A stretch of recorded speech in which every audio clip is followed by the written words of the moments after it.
Assalamualaikum warahmatullahi wabarakatuh. Bismillahirrahmanirrahim. Alhamdulillahi rabbil alamin. Assalatu wassalamu ala sayyidil mursalin Sayyidina Muhammadin wa ala alihi wa sahbihi ajma'in. Amma ba'du. Sahabat beriman yang berbahagia, kita berjumpa lagi di Bahagia Channel.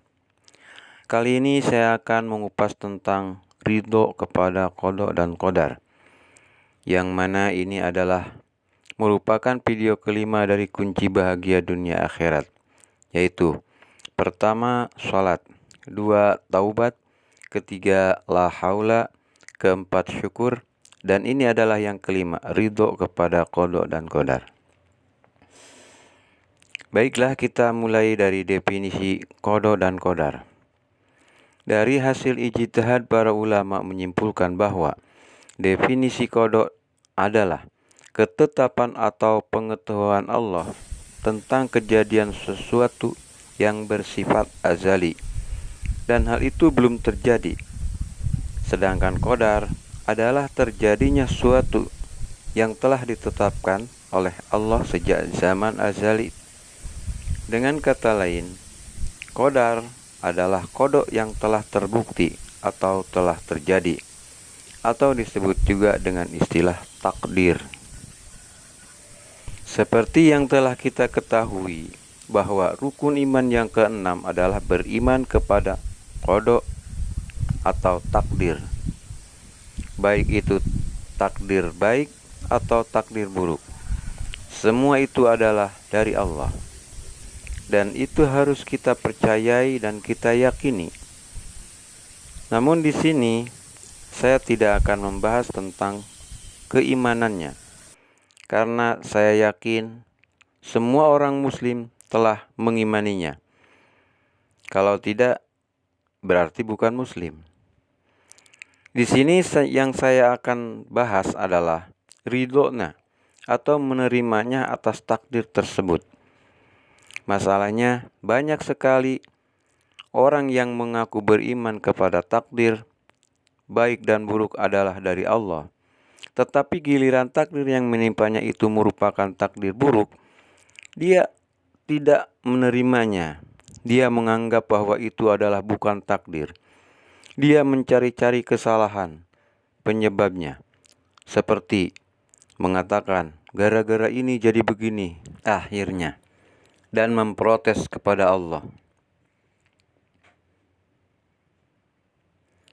dengan mengatakan, "Ya Allah, kenapa jadi begini?" atau "Kenapa jadi begitu?" Bahkan yang lebih parah lagi sampai mengatakan bahwa Allah itu tidak adil dan lain sebagainya.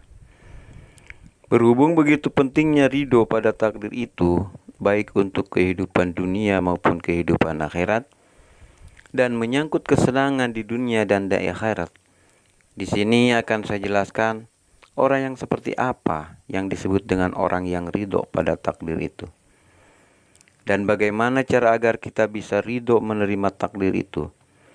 Di sini tentunya apabila yang menimpa itu takdir buruk. Kalau takdir yang baik tentunya kita sudah ridho.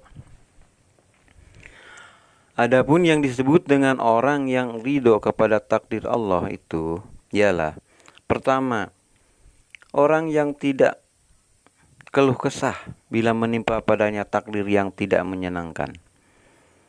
Yang kedua, tidak menyalahkan dan tidak protes kepada Allah.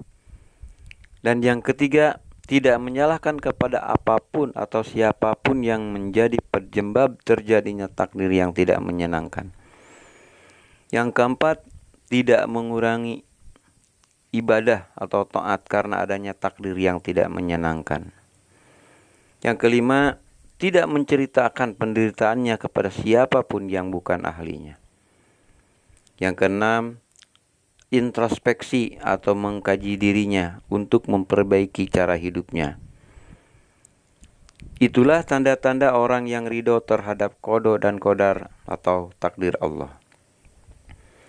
Selanjutnya kita masuk ke masalah cara bagaimana dan apa saja yang harus kita lakukan agar kita bisa ridho terhadap semua yang menimpa kita, atau yang disebut dengan takdir.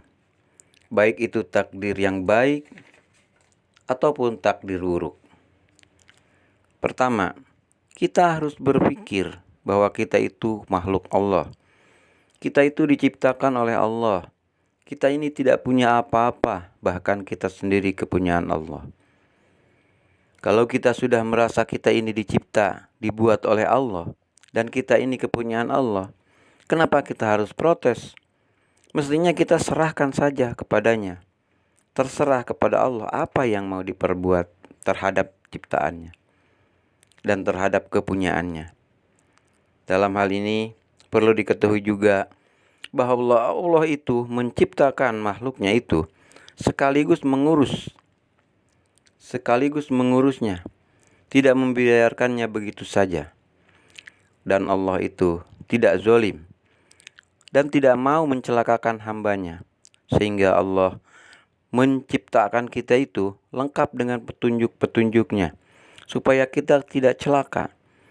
Jadi jelasnya di sini kita tidak perlu bertanya-tanya, tidak perlu protes atas apa yang diperbuat oleh Allah. Kita terima saja dan kita jalankan petunjuk-petunjuknya. Kita kan cuma makhluk. Mau diapakan saja terserah yang membuat dan terserah yang punya. Yang pertama. Yang kedua, kita harus yakin apabila menimpa kepada kita takdir yang dianggap buruk oleh kita, kita akan mendapatkan pahala bila kita menerimanya dan menyikapinya dengan kesabaran. Yang ketiga, kita harus yakin bahwa takdir yang tidak sesuai dengan keinginan kita itu adalah ketetapan Allah yang terbaik untuk kita. Karena Allah tidak mungkin zalim terhadap hambanya. Hanya saja kita tidak tahu rahasia di balik takdir itu. Yang keempat, kita harus selalu berdoa, memohon kepada Allah agar dijadikan orang yang ridho terhadap takdir Allah. Dan kita yakin bahwa Allah akan menolong kita. Itulah di antara cara-cara agar kita bisa ridho atau menerima dengan senang hati atas semua takdir Allah. Dengan ridho terhadap takdir Allah, maka kita tidak akan keluh kesah. Dan kita akan selalu senang di dunia ini. Dan di akhirat kita akan mendapatkan ridho Allah. Karena ada keterangan yang berbunyi, barang siapa yang ridho atas ketetapan Allah, baginya ridho Allah. Dengan ridho Allah itulah kita akan meraih kebahagiaan di akhirat. Dengan demikian, maka ridho terhadap takdir Allah akan membuahkan kebahagiaan dunia dan akhirat. Demikianlah uraian tentang ridho kepada qada dan qadar atau disebut dengan takdir yang dapat saya sampaikan. Dan saya mohon maaf atas segala khilaf dan kekurangannya. Semoga ada manfaatnya dan semoga Allah memberikan taufik dan hidayahnya kepada kita sehingga Allah menjadikan kita termasuk orang yang ridho terhadap takdir Allah. Amin ya rabbal alamin. Dan tak lupa saya ucapkan terima kasih kepada sahabat semua yang sudah menekan tombol like dan subscribe-nya dan mampir di channel ini. Sampai jumpa di video berikutnya. Wassalamualaikum warahmatullahi wabarakatuh.